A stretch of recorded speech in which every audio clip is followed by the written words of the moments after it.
Stuff all around. Let's move on to our second match. StrifeCro versus Purple, as both of these players looking for wins. Purple, as you saw from the standings graphic, looking for a win to improve his playoff positioning. StrifeCro in last place, the sole possessor of last place, being ETC able to get ahead of him over the course of last week's games. Taking a look at the lineups here, StrifeCro already, once again, with a slight deviation, not bringing Warrior, which, according to statistics, Warrior is one of the worst performing classes in Hearthstone Grandmasters. StrifeCro omitting it, and going as far as to bringing a Reno Hunter and then protecting his Shaman over his Priest. What do you think about that, TJ? Very interesting stuff, considering that, his Shaman deck doesn't have, like, a lot of extra stuff to, like, beat Priest, for instance, to try and go against the grain. It's just a pretty standard Quest Shaman list. There's no like Plague of Murlocs. There's no Spellward Jeweler to try and get an edge against Paladin or Malagos Druid. It's just, kind of the good stuff. It does have the Stormbringer, which does help its matchup against, like Druid. But Stormbringer doesn't really help your matchup against Priest, which is, the kind of deck to beat. It can sometimes if you get wide on the board early, but it's all about like not dying fast. Yep. And Priest is 100% focused on board control in the early game, and they're really good at it. And that's going to limit the impact of the Stormbringer. So kind of an interesting choice, but he's got to kind of make something happen considering he doesn't have too many fantastic decks against Priest because he's excluded Warrior. So he's got to try and find a win in an unfavorable position and do it in a creative way. And maybe Shaman with Stormbringer is that creative way, as we're going to get to see that against Priest in game number 1. Now, StrifeCro could essentially be that candidate for relegation today, because ETC plays later. If StrifeCro loses this match and ETC wins later, there's no way that StrifeCro can catch ETC in record because he currently has a 1-match lead. So this is a very big deal for StrifeCro.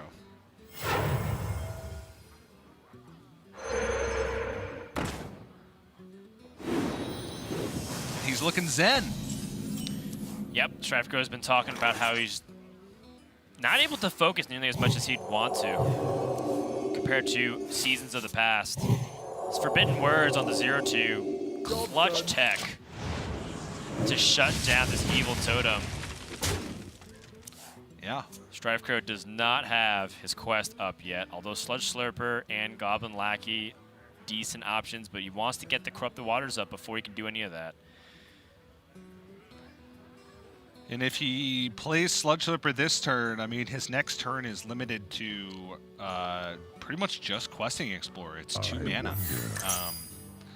So I wouldn't be surprised if we just don't see anything. Yeah, because he needs to have flexibility with his following turn. And he doesn't want to give something free for Purple to trade into and heal up the Light Warden to kind of get it rolling. But Extra Arms is kind of the punish in that scenario because it allows Purple just pressure from his hand that's going to keep compounding. Right. And you said StrifeCro does not have Silence in his deck. He does not have Earthshock. He does not have Plague of Murlocs. He has the single Mind Control tech, the single Witchwood Piper, no Giggling Inventors with the Stormbringer at that 6-mana slot. It's a deck that we saw be pretty popular in Europe last week or the week before. And, it very much so increased the Druid matchup because they couldn't leave any boards alive for threat of big legendaries being stuck onto the board that they can't deal with. And then every other matchup is kind of similar because you're just sacrificing 1 slot in there. So I liked the tech a lot when I saw it. Oh my goodness. Injured Tol'Vir picked up for Purple. That gives Purple an opportunity to Injured Tol'Vir, Neverset Ritualist, heal his entire board back up to full. This Light Warden becomes a 7/8 minion. I see a dark future. Purple instead opting for even more greed with the High Priest of Men, which honestly is fine given that, well, one, StrifeCro's overloaded so he has less tools at his disposal.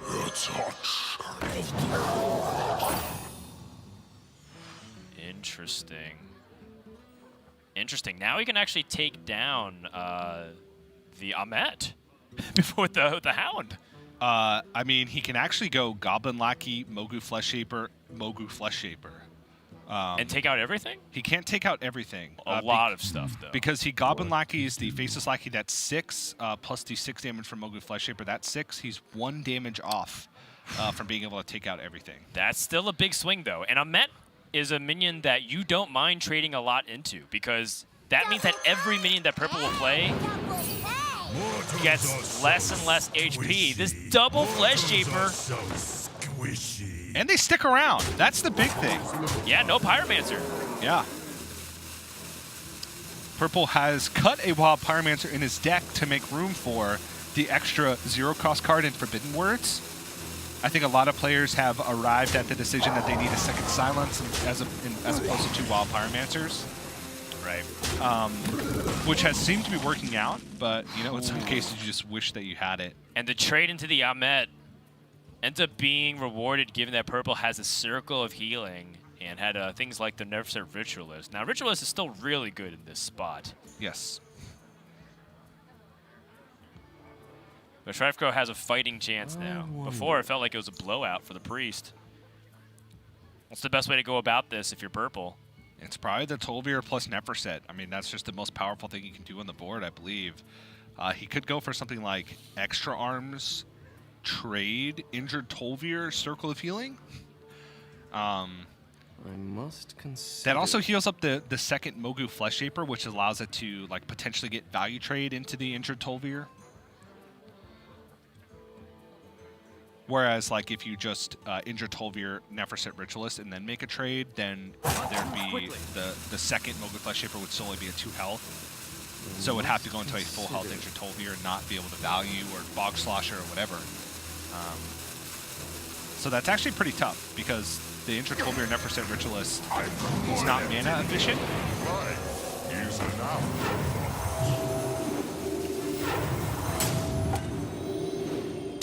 Trading for the Lackey to shut down the weaponized Wasp. Yeah, I think that's smart. StrifeCro can finish the quest this turn. So if he Bog Sloshers, there'd be 5 minions on the board. He could Bog Slosher and replay a Mogu Flesh Shaper. Okay, I like that too. But that would be all of his mana. He doesn't have enough mana to fit in another minion, because if he plays a minion and then Bog Slosher, he'd have 6 minions on board. Mogu Flesh Shaper would cost 1, and he'd be out of mana. So he has to make that decision first, because that's his whole turn if he decides to go for that play. But I think it's the strongest play on board, because you have the... no, it's not that powerful, because he's not playing Quest. So it's actually just a 5-6 Mogu Flesh Shaper that doesn't value trade over the Injured Tolvir. He'd have to trade both. But maybe it's still the strongest play he can make on board. I think it is. I think that right now it's clear that Priest is semi-all-in. Yeah. Mortals are so squishy.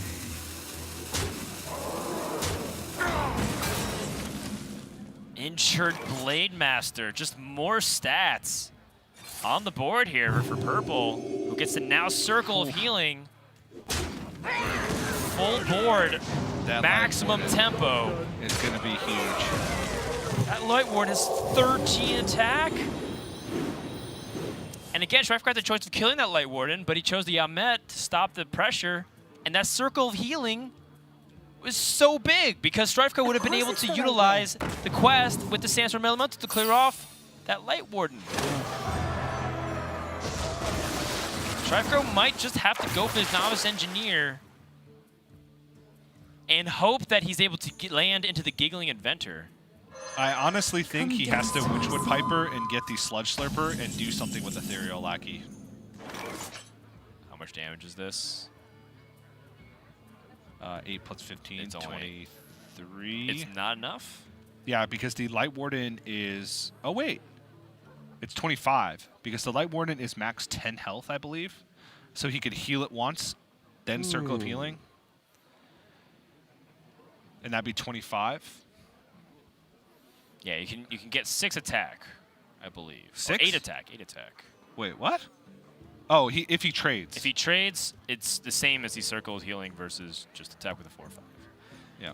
He can't increase his power, basically. I must consider. Yeah, so 25 max, I believe, this turn. And that would be ignoring the 2 minions on the side of the board for StrifeCro, which there's the argument's back and forth. One, if you leave minions on the board, it gives StrifeCro some weird Stormbringer outs. I also can't even think of one that would be super huge. Maybe some weird mutate outs as well.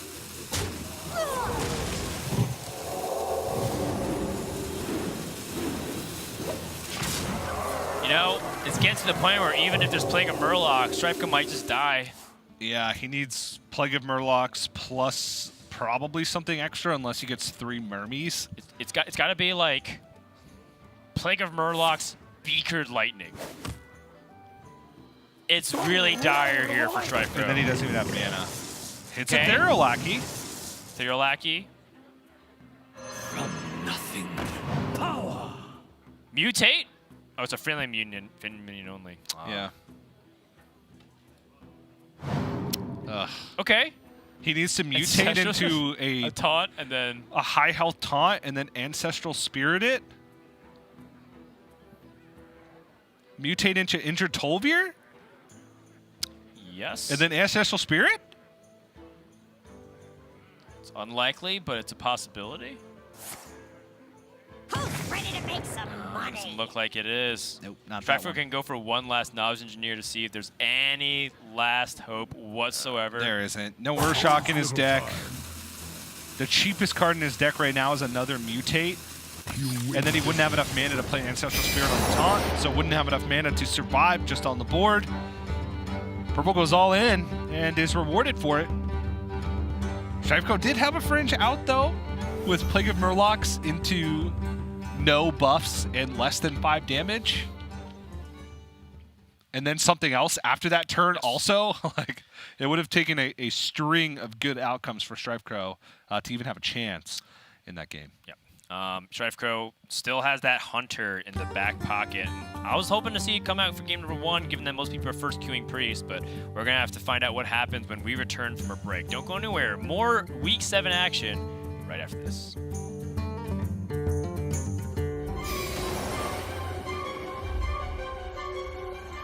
Legends say powerful treasures are hidden everywhere here in Aldum.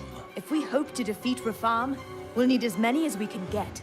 He's already unleashed the ancient plague lords and countless monsters. Keep them distracted, Reno. Not a problem. This plan is totally gonna work. Ain't that right, Finley? Oh, yes!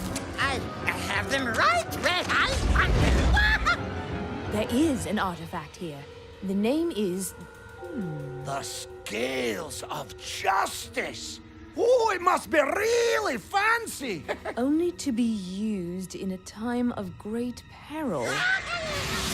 Yes, I think this qualifies. Hey, look, Finley! You've lured one of the Plague Lords! Take this, fiend!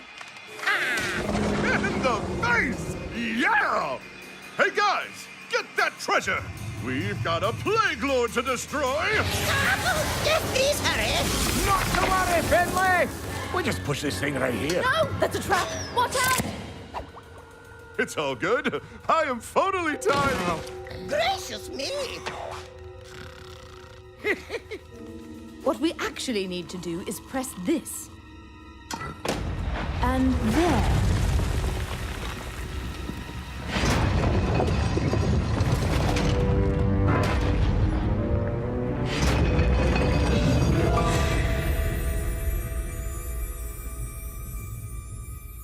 A fish. No! It's the scales of justice! Oh. Ah, who wants to use it first? Oh, I do! Me!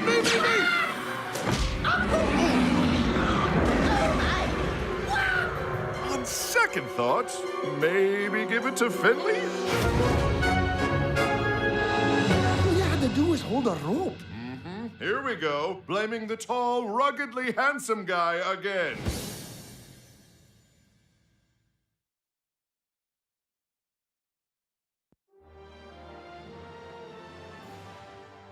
Hello, my name is Kong Shu. My handle is StrifeCro.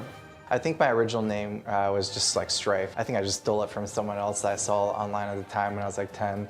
One of my favorite esports memory, it was like a dream hack. I ended up having like this like epic, like I don't even know how long, this game against Glinto. Eventually beat me in that game, but I kind of brought the mage to the tournament, not as like, say I thought it was like the best thing ever, but because I just wanted to like show people I could destroy everyone with my kind of like troll deck. The thing I'm most looking forward to in Grandmasters is kind of the dynamic, because I've never really had this like league kind of dynamic in the past. You have 2 matchups a week, and you can kind of like target them. You know, you can start making spreadsheets, see what they play, see what decks are good against the decks that they play. You can even kind of play some mind games like that. I think my play is unique in the sense that I'm very like technical. I don't play a lot on intuition as much. Like I really like to have my thoughts and game plans planned out and go from there. My personal goals this year is kind of to get back into Hearthstone. Because I took such a long break, I feel like I'm finally refreshed and ready to go. So that's one thing I'm just looking forward to get like that motivation back.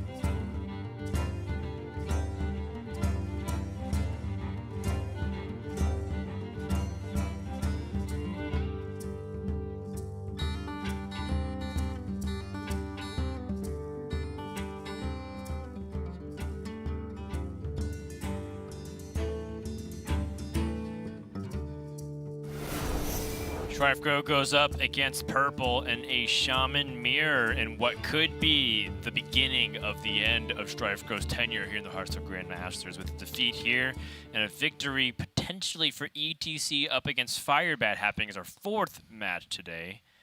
We could be seeing the twilight moments of a storied career. StrifeCro, one of the most legacy players in Hearthstone, there since the very beginning when I invited him to play in ESGN Fight Nights.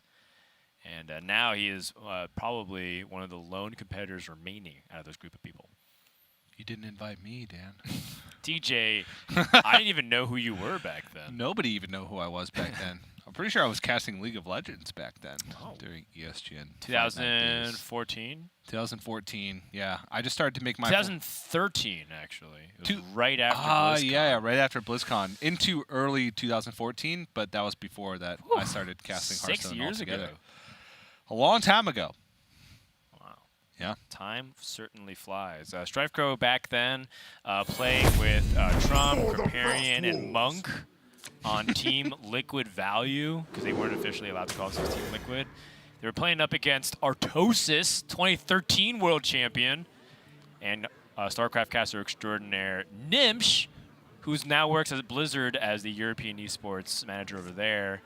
Savitz, who is now a streamer, full-time streamer over there on Twitch. And then, if you remember, Ecop back in the day. Because apparently he was in everything. Yes, he was. Except Grandmasters. Yeah, Monk also works for Blizzard. Yeah, Monk is now StarCraft 2 design team. Co-op design. And he's doing a great job of that. Shout out to Kevin Dong. Stops by my desk every once in a while. He still plays Hearthstone. And he still climbs to a pretty decent rank. Monk was very good. the right way. Back onto the game here. StrifeCro is like that last remaining bastion, if you will, from that first group of players. Yeah. Of course, the following season was you saw other superstars emerge like Sebastian Force, as most people would recall. Keaton Chalky Gill. Ryan Reels Masterson. Woo! Steven Puffin Chang. They're it's just all like at Blizzard now. The Blizzard employees. Yeah. That's right. You heard it here first. Forza eventually works for Blizzard. The Shaman mirror gets quite messy because of what ends up happening with the lackeys, and there's a lot of combo threats. But the big thing that's on everybody's mind is the Mogu Flesh Shaper mutate synergies. So much so to the point where some players even just play around that entirely. StrifeCro going through the early mutate. The this trade still means that purple can go for the Flesh Shaper Mutate, but it's not very clean, and there's a chance that it backfires dramatically. There are some very poor 8-mana minions in the format right now. There's also some amazing ones. If you look at some, contrast like Hyreek the Bat, and then you go all the way up to like Octosari. It's like there's some really crazy range of opportunities there. Orange was it Orange? I think that tweeted out Hyreek the Bat, the hero power bog slosher Hyreek the Bat, and then played it onto the board, so he filled his board with 5/5s. So even the bad ones have some fringe case use scenarios in Shaman. I do feel like I see it in a disproportionate amount of Gilnean Royal Guards, which is the minion you see, of course, here that has Divine Shield and Rush, and Princess Talanji. I'm not sure why. Yeah, Princess Talanji happens a lot. Don't know why, but I see Talanji a lot, and I just can't explain it. But overall, I think that StrifeCro does have kind of the better deck for the matchup. Purple does not have Mind Control tech, which means that StrifeCro can feel free to extend as much as he wants. Purple also has double Spellward Jeweler and a Plague of Murlocs, which don't really do anything in the matchup, to be honest, outside of like maybe you use it to be safe from direct burn damage from Ethereal Lackeys. Like that's about the only case I can play. Think in my head. Maybe use it on like the next turn to get a Battlecry minion for your quest and a 3/4 on board. But StrifeCro has a much leaner deck list for the matchup, especially with the Stormbringer. Ooh, Shudderwalk. Now imagine if Purple had a Bog Slosher in that position. I know, he had 3 mana available as well. But outside of like that interaction, getting a 6/6 from that evolve, not the greatest, considering how many powerful 9-drops he could have gotten from the Witchy Lackey evolve. Yeah. Float like a butterfly. But may have another turn to capitalize if he picks up a Bog Slosher here. We'll be able to trade over the hot shot. He hit the face with Spellward Jeweler up. Yeah, of course, it's only spells and hero powers. Spells and hero powers. Yeah. Just reminds me of the old adage where if you had spell immunity, you can't hit it with certain things that people understand. Like, but hero power is like a rogue dagger or a druid hero power. It was back in the day. You're not the very beginning of Hearthstone, TJ. People are like, how can a rogue hit my fairy dragon? It doesn't make sense. Yeah, it's the same thing with like Daring Fire Eat or whatever. Yeah. It's not the hero power that's dealing the damage. The hero power gives you a dagger, then that dagger, which is just a dagger at that point, is what's hitting you. Yeah, of course, that was a pure minion damage, just being facetious.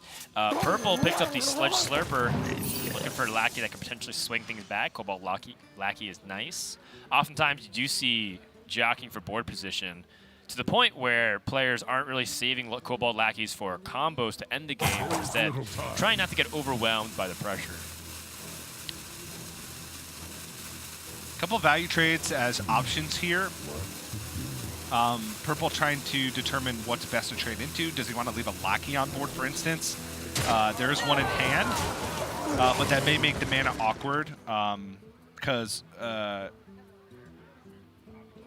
actually, no, it wouldn't make the mana awkward because StrifeCro could Lackey hero power and then weaponize Wasp because he knows that there's a Lackey in hand. But keeping the Lackeys in check each turn makes it so it's harder for your opponent to activate Weaponized Wasp if they draw it. Like, let's say he doesn't kill that Lackey this turn, then all of a sudden next turn there's 2 Lackeys on board and it just kind of snowballs from there, and he can't keep Weaponized Wasp in check.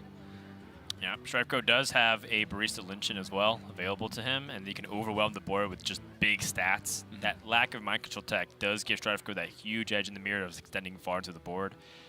So I don't mind StrifeCro going for Barista in this situation.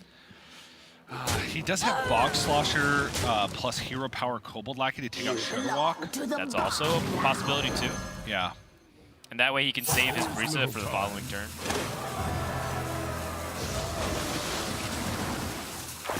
Yeah, it just felt like Barista wasn't taking off enough power from the opponent's side of the board.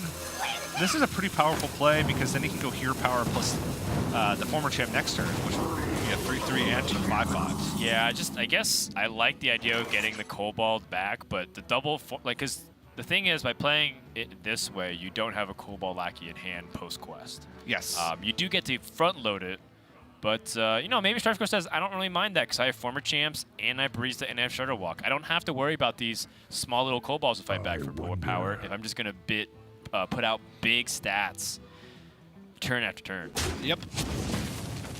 You belong to the bomb now.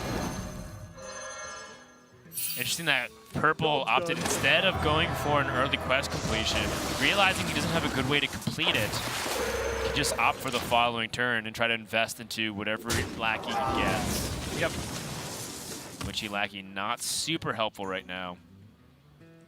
And StrifeCro still has that double former champ available to him for 13 of stats this turn. Yeah, very powerful. And this matchup is just easier for StrifeCro because he never has to worry about the mind control tech. Because Purple's opted to tech his deck against other things, like Malagos Druid and Holy Wrath Paladin with the Spellword Rulers. And like Priest with the Plague of Murlocs. Yikes! And 2 Nightmare Amalgams. Whew! Funny enough that his Sludge Slurper gets buffed by the War Leader, but that's going to go down. Yeah, still a decent, a bit of power swing though on Purple side because this will take pretty much the entire board from StrifeCro in order to trade back into it. And now Barista doesn't have value. StrifeCro's turn is looking like Hero Power, Life Drinker plus an Evil Totem, which had to be what Purple was looking for to try and fish for a dead turn by shutting off any potential bounces or weaponized wasps or things like that. So.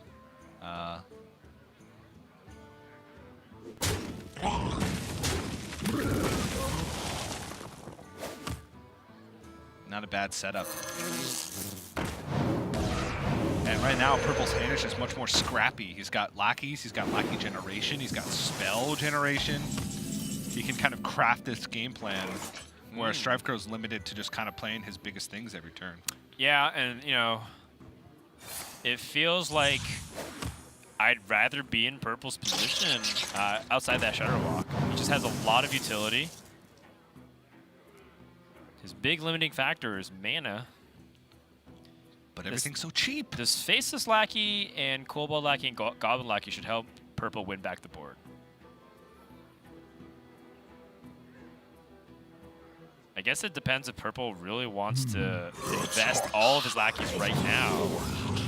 Spin like the suns, strike like the Finds the winds. Arcane Servant, Vanilla 2/3 Elemental, and World Kick Master. Whenever you play a combo card, add a random combo card to your hand. I had high hopes for World Kick Master, so I thought it was a really sweet card. I think it's one of those cards that may find uses like towards the end of a rotation when there's like the maximum amount of combo cards in the set. Sure. I mean, it's one of those like Lyra type scenarios, right? Where it's just like if you're able to build it around it. Except Lyra's much easier. It's just whenever you play a spell, get a spell. Yeah. But let's say a couple of cheap combo cards are printed in like the next set. I guess there's only one more set in this rotation. Well, War Kick Master will be around, so maybe like the end of the next. Yeah, or cycle. vice versa. Maybe it's like the beginning of a rotation where there's the least amount of cards in the pool, so that therefore the combo cards are very powerful. It's worth playing because you're more likely to hit a better combo card instead of worth playing because there's more combo cards to activate. Yeah, I get what you're saying. All right, no so mind control tech coming out here. Instead, going for the Shutterwalk to refill the hand, build the board. And this will summon 2 former champs as well, since he bounced a former champ back and played 2 hot shots. So it was just a kind of build a board in a box. And 2 Titanic lackeys. Not the best, but with like Witchy Lackey and mind control tech, he can have like a big swing on board. Yeah. Frost Shock, Earthquake. Ooh. No mana to use it this turn, but still a couple ways for him to try and keep fighting for board, maybe with Hex and Earth Shock. Or, sorry, Frost Shock. I hope you like my invention. Double Frost Shock, Barista, and Weaponized Wasp? You know, I think Purple has an opportunity to set up potential game-ending damage in the next few turns if he doesn't die. Because he does have some of those pieces.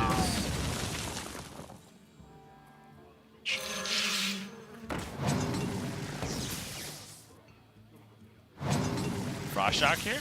Stop the 5/5.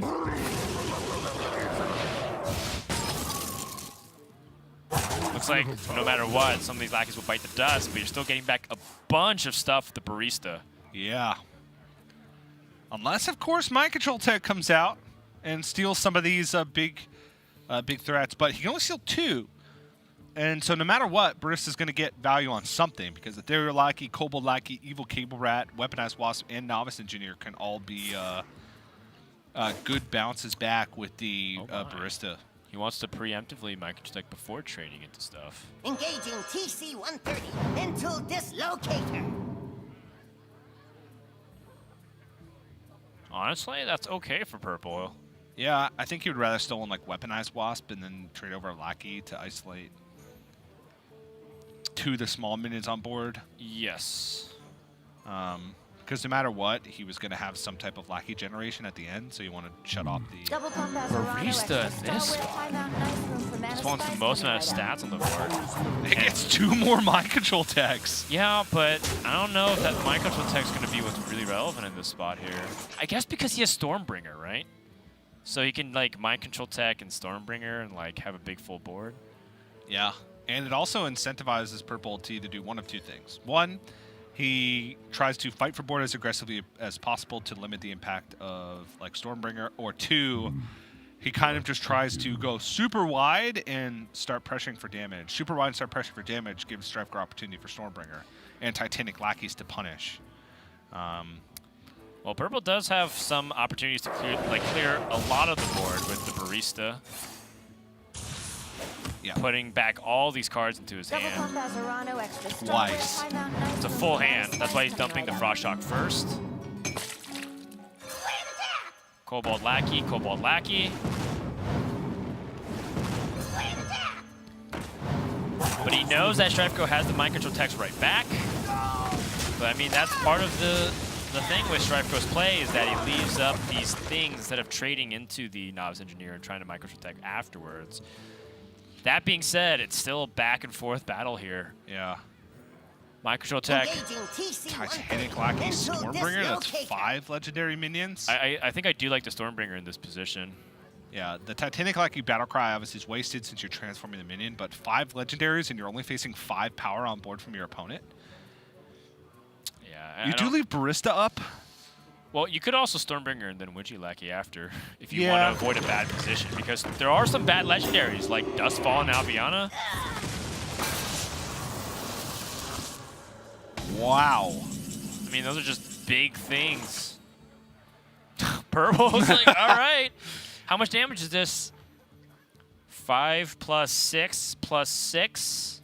That's 17 plus, doesn't have enough. He could Life Drinker with those, but wouldn't be able to hero power, so. Earthquake in this position would be better, but then purple wouldn't have the ability to hand dump and go for this power play. Yeah. Barista can go up to a 7, which doesn't give you any more immediate damage outside of like Baron Geddon, but that's only 2. As soon as you hero power and spend, you know, the 4 mana on drawing 2 cards with Novice Engineer, your plays become severely limited. Yeah, it needs that, like, Galeon better, I think, if anything. Yeah, except he doesn't even have any in his deck, so... Right. That's the downside of trying to tech so aggressively against other things. Like that Spellword Jeweler, for instance, could be a Mind Control tech or a Giggly Inventor, which would both help him out a lot in this situation. Doing his best to stay alive. There's going to be 16 power on the board. StrifeCro can't kill him with the cards currently in the hand, but likely with that Evil Cable Rat or any draw off the top. StrifeCro looking for anything that gives plus damage. Cobalt Lackey, Goblin Lackey. Yep. Or Ethereal Lackey. Wind Fury it is. And StrifeCro strikes back. Able to get that victory in the Shaman Mirror, and you can see that all those techs that Purple put in, not for this matchup. Not for this player. StrifeCro ties up the series. 1 game apiece as we get ready for match number 3 between Eddie and Muzzy. Wait. Oh, man. In 3 minutes and 59 seconds. Woo. Woo. Just letting you know. That's happening, and it may or may not happen in 3 minutes and 59 seconds. That would be a very quick game number 3. It's true. I don't think that would happen. Because then we have the interview. It's just not possible. Speed running through everything. Yeah. But yeah, the tech's coming in, and honestly, Purple probably expected more Malagos Druid, more Holy Wrath Paladin, especially considering the opponents that he's facing. But StrifeCro with Quest Druid, so not super valuable for the Spellward Jeweler in that matchup, and then no Holy Wrath Paladin at all, no Paladin period. Instead, he has the Highlander Hunter. So Shaman deck, even though you're not sacrificing too much, but in matchups like that, it's super apparent because StrifeCro has the ability for these massive swing turns with Mind Control tech, whereas Purple does not. And so that's kind of where the discrepancy comes in. But we'll see if maybe it'll pay off in Game 3 here. Yeah, it would have been much better against a Bloody Faces lineup that has OCK Paladin and Malagos Druid. Oh, yeah. It would have quite possibly just destroyed it at that point. That being said, we'll see what this last game comes down to. Because Purple, he had that Shaman possibility. Is he going to stay on Shaman? And what is StrifeCro going to do in response? StrifeCro turning to what looks like to be the Druid. Yeah.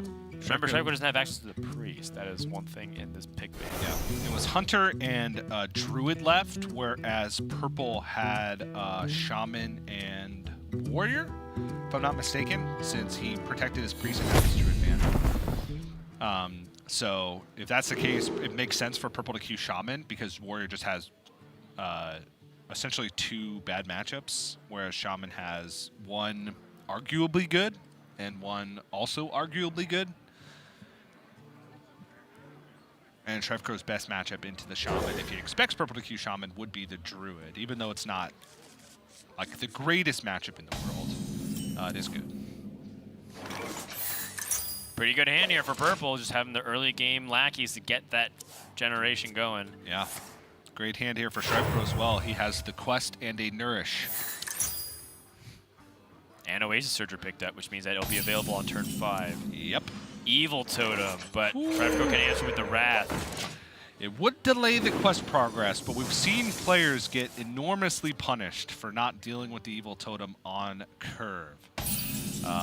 But with Oasis Surger and the Nourish, that curve is just too juicy to pass up. The Titanic Lackey is exactly that punish. Yep. Ooh, okay. Purple going for a more aggressive approach here. Woo! Khadgar. Now you can summon 2 totems. That's like an odd Paladin hero power, TJ. Except you can't. It's only your cards that summon minions. Ah, you're right. Khadgar doesn't work with hero powers. Only works with cards. Unlucky. We need to buff Khadgar. I know. We haven't seen enough of him in the past 6 months. Well, honestly, we haven't really seen him a lot. In the past 2 months, we have not. Yeah.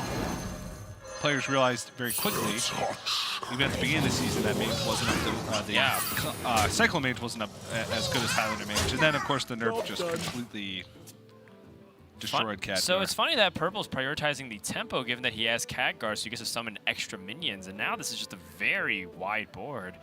StrifeCro does have the option of Ferocious Howlers, which he probably traditionally wanted to do, and then Starfall on the following turn. But he's going to take some damage. He doesn't clear with Starfall on the following. So instead, StrifeCro has an option of playing War Druid Lodi. But then do you play War Druid Lodi as a taunt to soften up the minions? Gonna forgo quest progress to try and stall. I think that's wise, given the situation right now.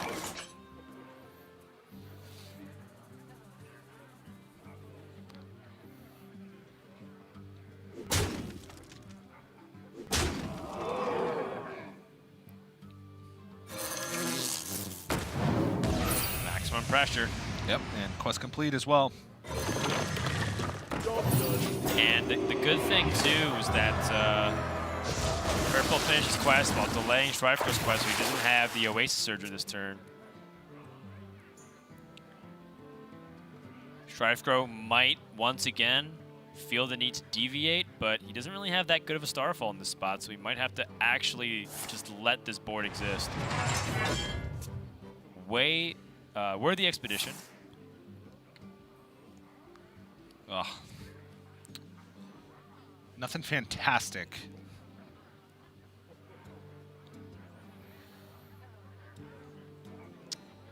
Markaloa is interesting with Power of the Wild. Pretty powerful combination. So if it turns 6, you're going to Starfall or Oasis Surger.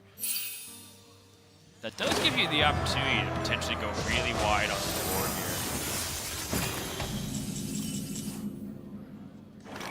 But this is going to start to get real scary. Yeah, Mogu Flesh Shaper with double Witching already makes me feel very worried here for StrifeCro. Octosari into Elysiana. Octosari would have been pretty nice, but to be honest, Purple doesn't need card draw. Yeah.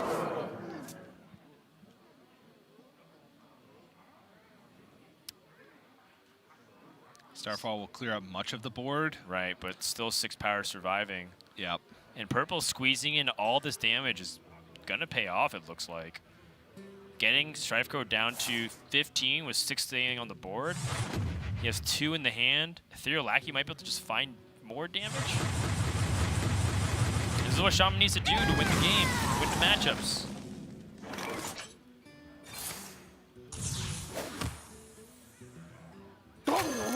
Might even be a chance Purple wins right now. I mean, you can push StrifeCro down to 5. Yeah. I'm While curious buffing his board. I'm curious if he wants to just play Spellword Jeweler or invest the mana now into Ethereal Lackey to try and find something that he might be able to react to next turn, or see if he's like incentivized for pushing that extra 4 damage with Goblin Lackeys this turn. Like, for example, if he picks up Lava Burst from Ethereal. Or any type of damage, really. Lava Burst it is. Earthen Might's also damage. In fact, he is an elemental on the board right now.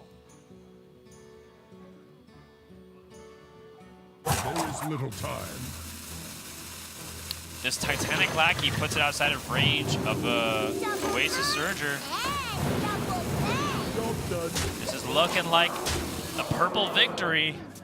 Unless StrifeCro picks up another Starfall. Does not. He does have an opportunity to nourish into a second swipe, but it wouldn't be enough. Nope, wouldn't be enough. War Druid Lodian Mark of the Loa? Or Oasis Surger Mark of... No, more. He doesn't have enough mana for that. He go to Oasis Surger, Power of the Wild, which takes off 8 power from the board. He could War Druid Lodi Mark of the Loa, but then he has to trade in War Druid Lodi into the Bog Slosher. So it would only put it at 5 health total. Which I guess, like, technically takes out more damage, assuming that Purple doesn't have any direct damage or ways to interact with the board in hand, which maybe StrifeCro has to assume.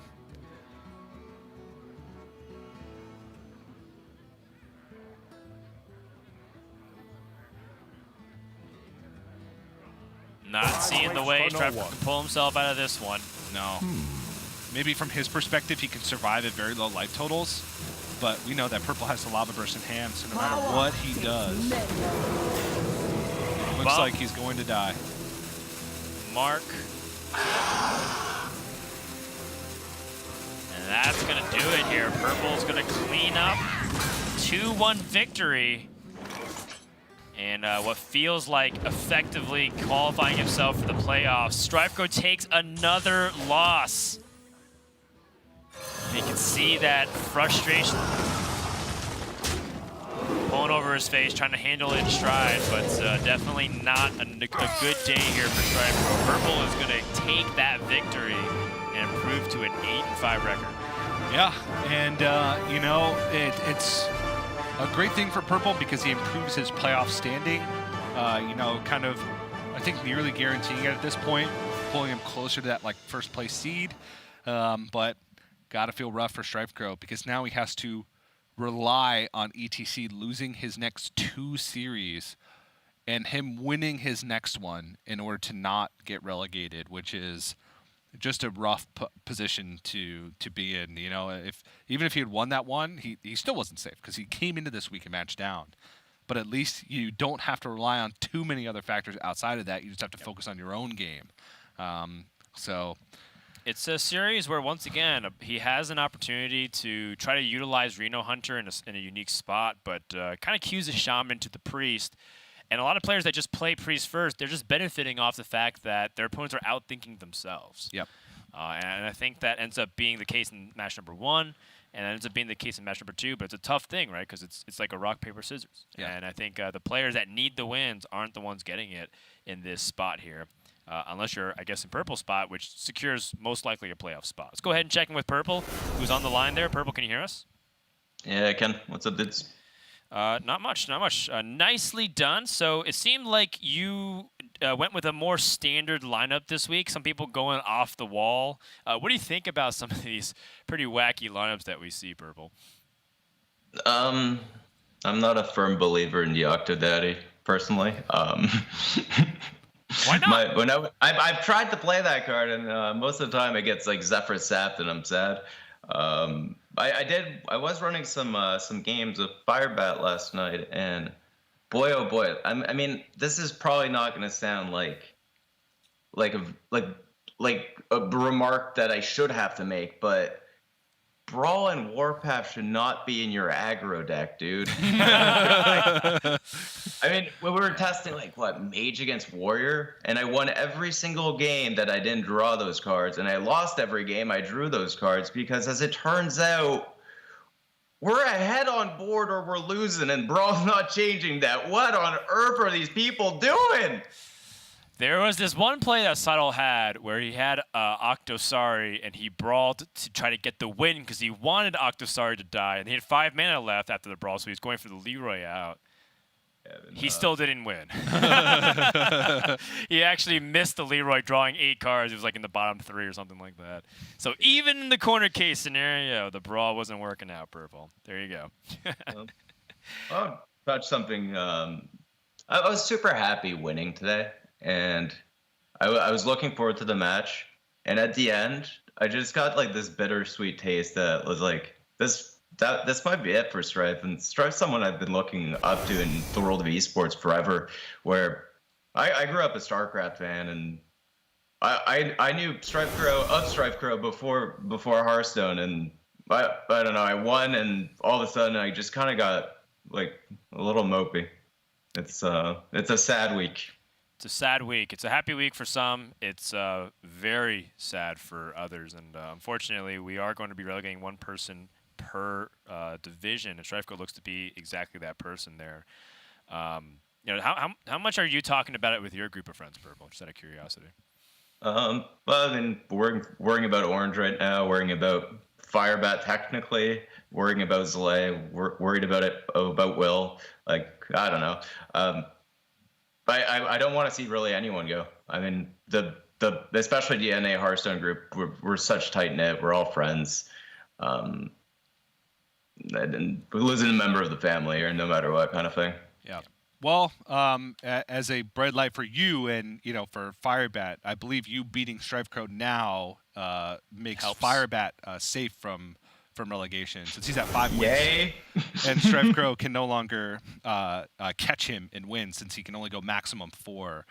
So at least that's a weight off of Firebat's back, where he can kind of focus on qualifying for playoffs instead of having to worry about the other end of that spectrum.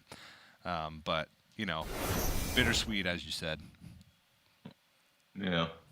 All right, well, Purple, congrats on the victory. Not much more needs to be said. Get some rest. We'll be seeing you tomorrow against Nalgadon. Yeah, tweet at me if you see a good brawl, boys. Will do.